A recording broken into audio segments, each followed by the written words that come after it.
lesbian detectives, unsolved cases.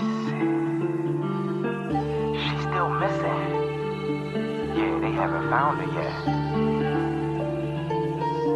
Well, let's talk about it. They say he vanished without a trace. Could it be a psychotic break or a tragic accident? Police don't know where the body went. Unsolved murders, body still missing. That's unheard. Where's the witness? Lesbian detectives, what's going on? City on high alert, this out the norm. He did what, the who? Man, that ain't real, these crimes ain't true. Then come uncover these theories with us. We live right now, tuning in is a must. Right now, lesbian detective, lesbian detective. We about to start this show, so get your popcorn ready, let's go. Pay attention to the message. I present to you the lesbian detectives. This is Lesbian Detectives. I'm Sierra. And I'm Elizabeth. And we are here talking about missing and unsolved murders. We are discussing cases that you have forgotten about or never even heard of. So sit back, relax, and let's start this podcast.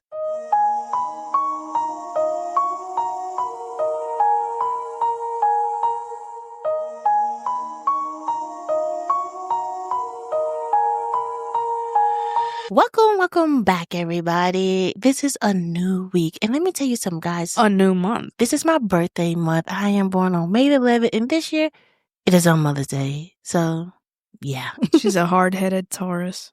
A stubborn Taurus. Proud of it. But this week has been long. Like, life been lifing. Like, we've been going to bed late, guys. But also something exciting happened. I got summoned for jury duty. I feel like you're like, oh, jury. I'm excited. Like, I have been waiting for this since I was like 10 when I found out jury duty was. Don't jinx me. Girl, I will take your spot. Don't play with me. But I'm excited, guys. I'm so excited. Hopefully I get picked. Everybody don't want to get picked, but I'm the person who will get picked, and I'm excited about it. But I feel like I probably won't. They were like, look at me like, she's too young.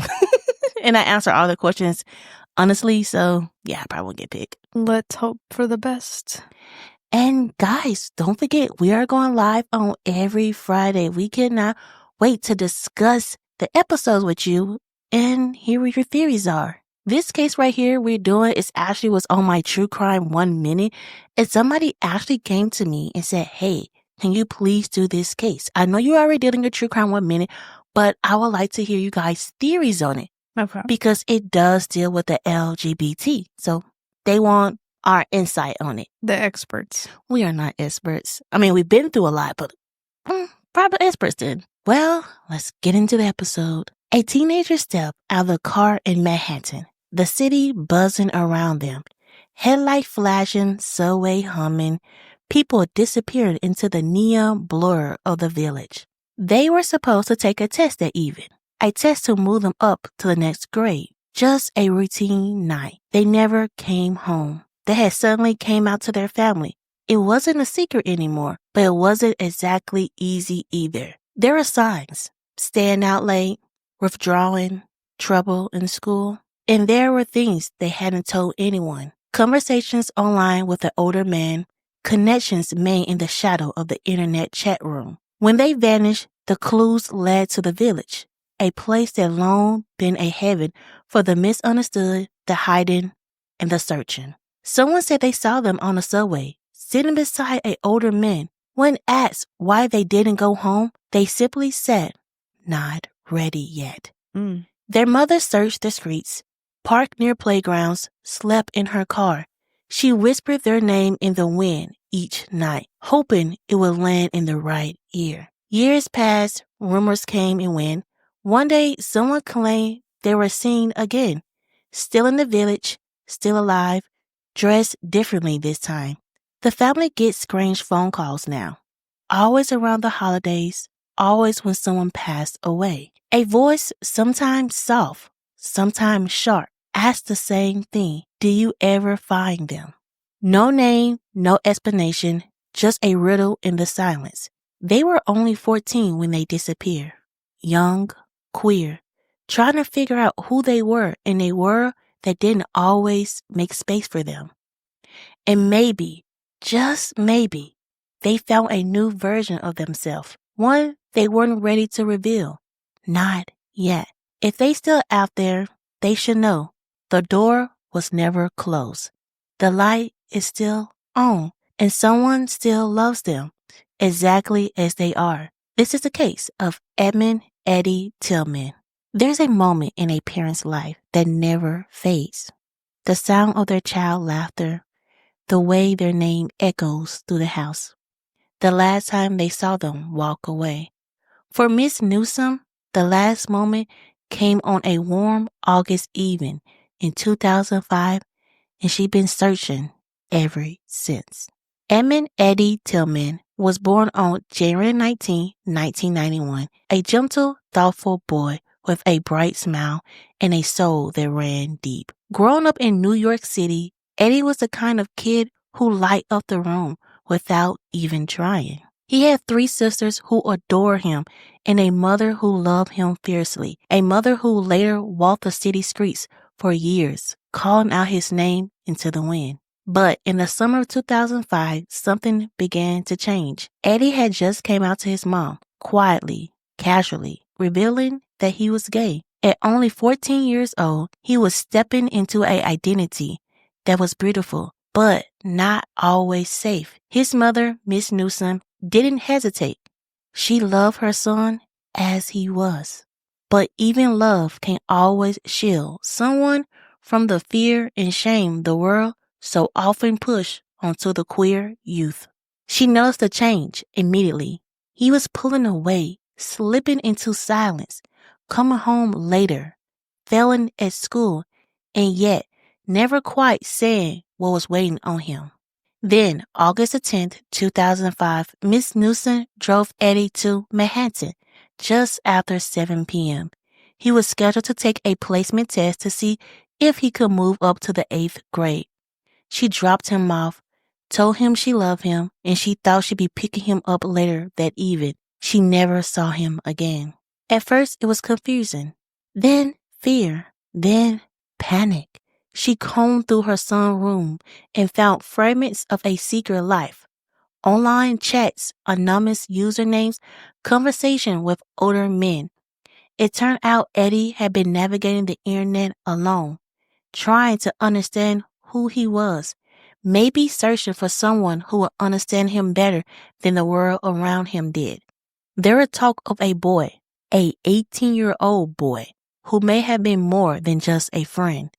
Soon rumors and sightings began to swirl, particularly in Greenwich Village, the historic heart of the LGBTQ+ culture in New York. There, in the maze of the cobblestone street in the neon light cafe, a few people claimed to have seen Eddie.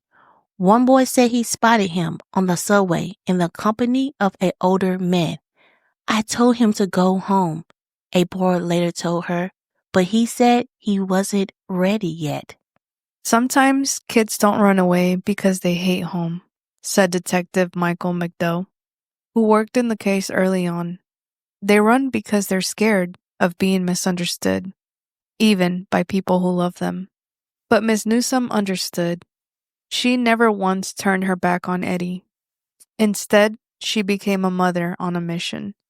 Night after night, she would drive into Manhattan, park near West 4th Street or Christie Street, and wait, sleeping in her car, watching the crowds, searching for her son's face among strangers, hoping, always hoping, that he would step out of the dark and come back to her. Then, in 2017, a sliver of light. A family friend said he saw Eddie, but this time presenting as a woman, dressed as a girl, alive, somewhere in the village. Ms. Newsom didn't blink. "I don't care what he wears. I just want him home," she said, voice trembling with devotion. Eddie's sisters have carried the ache with them all these years. His sister, Kiara, who grew up with him as his best friend, said, "Even if he's changed, I want to go shopping with him, hang out with him, as a girl, as whoever he wants to be. I just want him back." Another sister, Patricia, who shares his same face, remembers the days they danced around their rooms to TLC's Waterfalls, "We were twins," she said. "That was my twin." Strange calls have come over the years, always on holidays, or when the family suffers a loss. Their father dies, their grandmother passes, the phone rings. Sometimes the voice is a woman's. Sometimes it's someone named Stephanie from the Lower East Side. The questions are always the same. Did you find Eddie yet? But the answers never come. Sister Jaleesa believes it might be him, hiding behind a name, behind a voice, trying to stay close, but not quite ready to return. "I want to believe it's him," she whispered, checking on us in a disguise. In a city of millions, one boy vanished, not without a trace, but like smoke, slipping through the fingers, just when it felt close. And behind him, he left a family, frozen in time, hearts wide open, waiting for his return. As the years pass, hope changes shape. It becomes quieter, but it never fades. Miss Newsome still prays every night. "I just want my child to come home. I don't care how. I don't care what they look like. I love my child for who they are. That will never change." If you're out there, Eddie, your family's still looking. The door has never closed. Before we end this case, let's sit back and remember the boy that went missing. His name was Edmund Eddie Tillman. He was only 14, but even at that age, he had already carried a deep sensitivity, a quiet strength, and a spark that made people smile. He had 3 sisters who adored him. One of them called him her twin. They danced to R&B songs together in the living room. They shared secrets, inside jokes, and dreams that only siblings truly understand.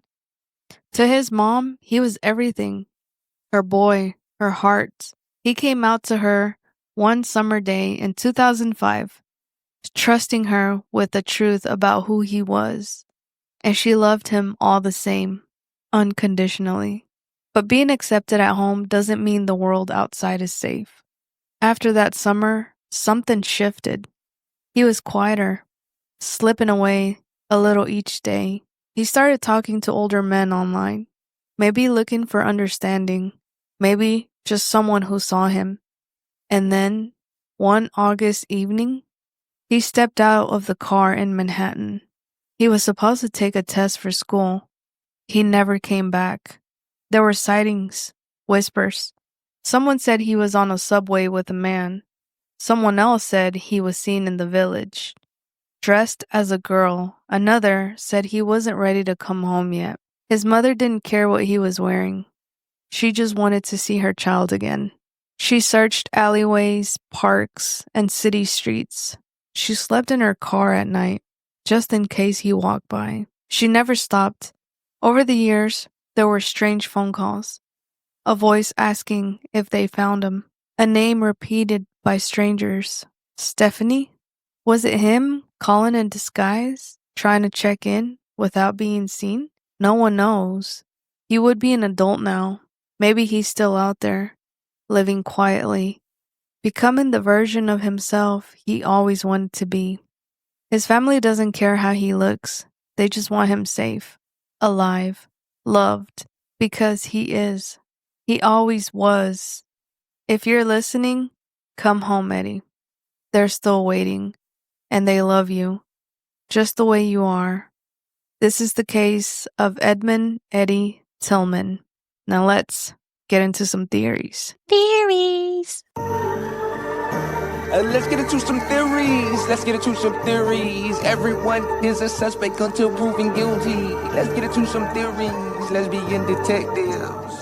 What type of thoughts you thinking? What theories running through your mind? I'm thinking all types of suspicion. Uncover the truth, what we can find. Witness say they saw somebody creeping out the back door. What you think they did it for? That's so crazy, I'm not sure. They found a car, where could she be? Here go another puzzle piece. Research and do your history. It's plenty unsolved mysteries. Everyone is a suspect until proven guilty. Let's get into some theories, yeah. Let's get into some theories. Everyone is a suspect until proven guilty. Let's get into some theories. Let's begin detectives. You or me? Go ahead. This case, I mean, it hits home a little bit. I mean, I didn't go through as much as he went through as coming out. I mean, my mom, sorry, mom, for telling our business, but my mom, she wasn't accepting in the beginning. It took her a while to really just accept. My mom is very religious, but I think over the years she came and understand that I am queer, that I am married to a woman and I do have a family. So I could understand him being scared because I was scared. When my mom found out I was a lesbian dating women. Not gonna tell you guys that story. We can have that a whole different day. But I didn't tell her she found out. And I understood in that moment, dang, what's my next step going to be? What do I do? My mom, she didn't kick me out, but I was scared that she might kick me out. Even though I was older, I was in college when she found out, but I still was scared of her finding out. And it seemed like his mama was understanding. I mean, we don't know what happened in that conversation. Right. She could have felt like she was understanding. She probably was shocked and said, how could you be gay? A couple of things she could have said that hurt him because my mama did say things that hurt me that did affect me. And then she did come out and say, I apologize, but sometimes you don't forget. You always remember that moment. Right. So it could have been she said some things that hurt him. I kind of think he probably was in the ballroom scene. If people don't know what ballroom scene is, where a lot of people who own the LGBT community, they go there and they dance, they do Vogue and stuff like that. Okay. So it seemed like he was so close to the Village in New York City. And I know around that time, New York City, that was a big scene. So him staying out late and stuff like that, it seemed like he was in that. He probably was also in a house. A house is where they have a mother and she protect over the kids, Right. So I mean, I hope, we all can hope that is, but it seemed like he probably was.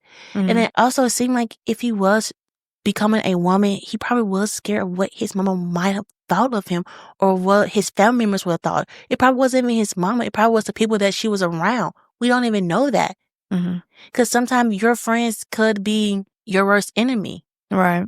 So we don't even know. And my heart goes out to him. And when I see the pictures of Eddie, it seems like they might have switched to become a woman. Why don't y'all do a missing flyer of them as a woman?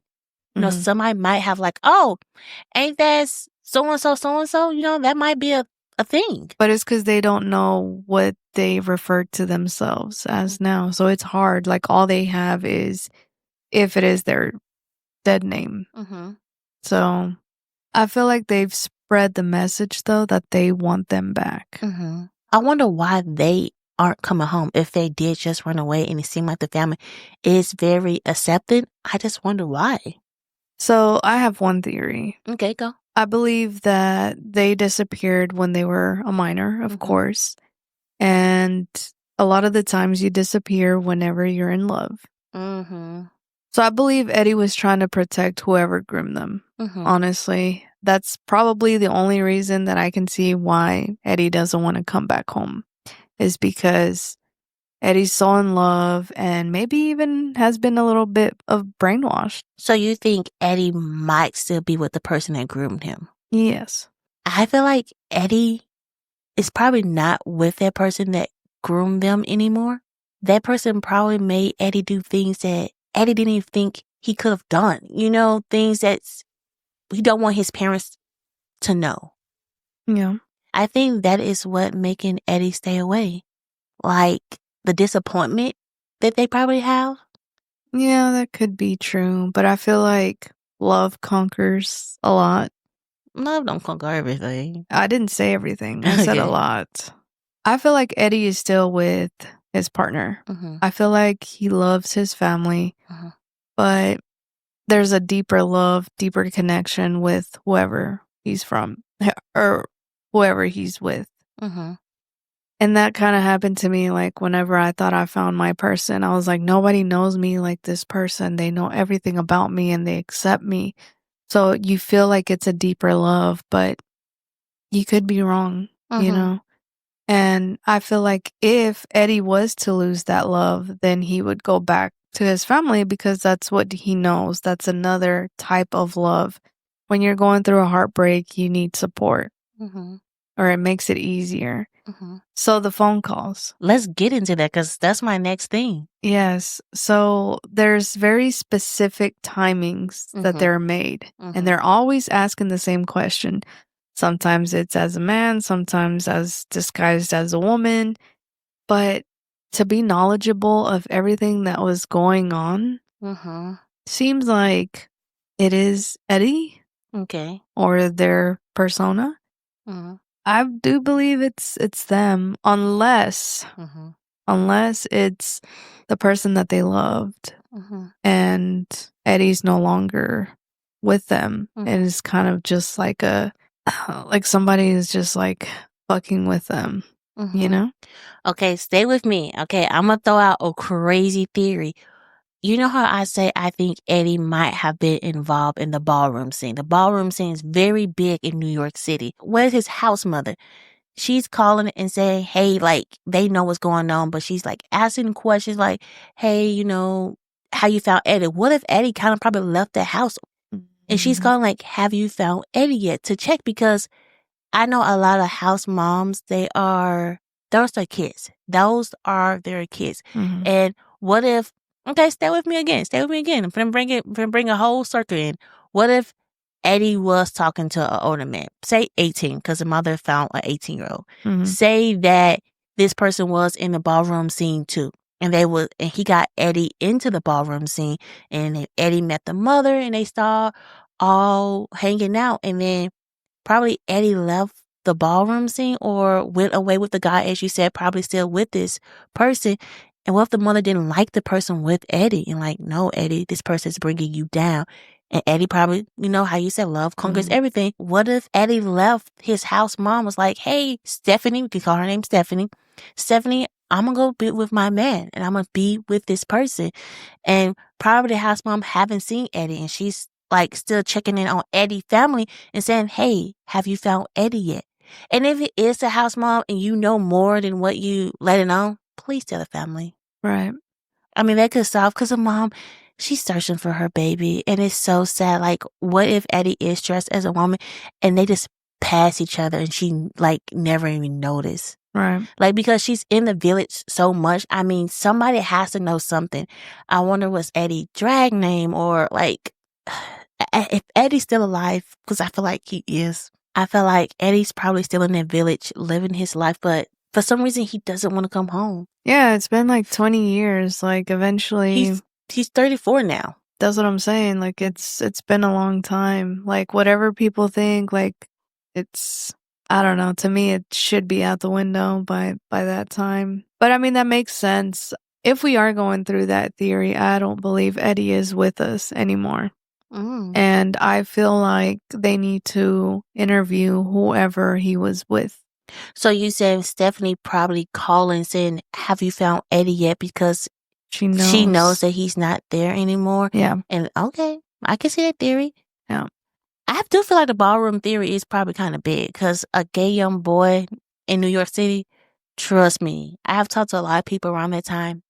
The ballroom scene was crazy. I mean, at the age of 14, like, you can be groomed. You can basically, I mean, it's a predator. Like, who goes after a 14-year-old? You know, I did ask somebody who is gay. I'm not going to say their name, but I asked them, like, hey, is this popular? And they said, yes, it's very popular. A lot of older guys go for young guys because they're unexperienced. But the young guys go for the older guys because they are experienced. Mhm. So they don't want to like lose their virginity or be with somebody that's not experienced. They needed somebody to kind of show them the ropes. So I'm like, okay, I can see it, but it's not still a good thing to do. I just feel like if it is the mother, the house mom, she needs to talk and say what she knows. But it's like everybody's hiding, and they're hiding for a reason. And that's what we're trying to find out. Because we could say Eddie was groomed and Eddie was my older, but I feel like he probably was in the ballroom scene because he was in the village a lot. So it seemed like he probably was in that type of scene. I just feel like, I'm sorry, but I don't feel like he's with us anymore. I don't feel like Eddie's with us anymore. I feel like 20 years is enough time to kind of reflect and accept yourself and heal and reach out to those that you love. Because the mom and the sisters are doing interview after interview, and it seemed like hearing his mom's story, I feel like Eddie might have just went home by then. Because Yeah. she's at the park. She's there. She's searching for him. She want her child back. And the family seemed very accepting. So if you out there, Eddie, please come home. Yeah. Or if you know anything, or you was in the ballroom scene in that time period and you saw Eddie, you knew something, tell his mom, give her some type of closure. What we learned with missing Black people, give them the answers. Sometimes you won't get closure, but give them the answers. Yes. Well, guys, that's our episode. And I understand why the person chose us, because listen to this case and talking about it, we do have not a lot of insight, but we can kind of understand Eddie a little bit more. Yes. Well, don't forget, we are on TikTok every Friday, going live, talking about this case. And I would love to hear you guys' theories on this case. I feel like this case right here, theories can be anything. Right. We're on all social medias. We're on all podcast platforms. So please come check us out. And please give us a 5-star rating and like, subscribe, and comment. This is Lesbian Detectives. I'm Sierra. And I'm Elizabeth. And don't forget, everybody's a suspect. So proven innocence. Bye. Lesbian detectives. Unsolved cases.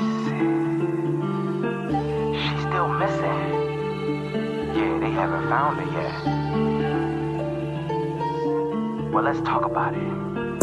They say he vanished without a trace. Could it be a psychotic break?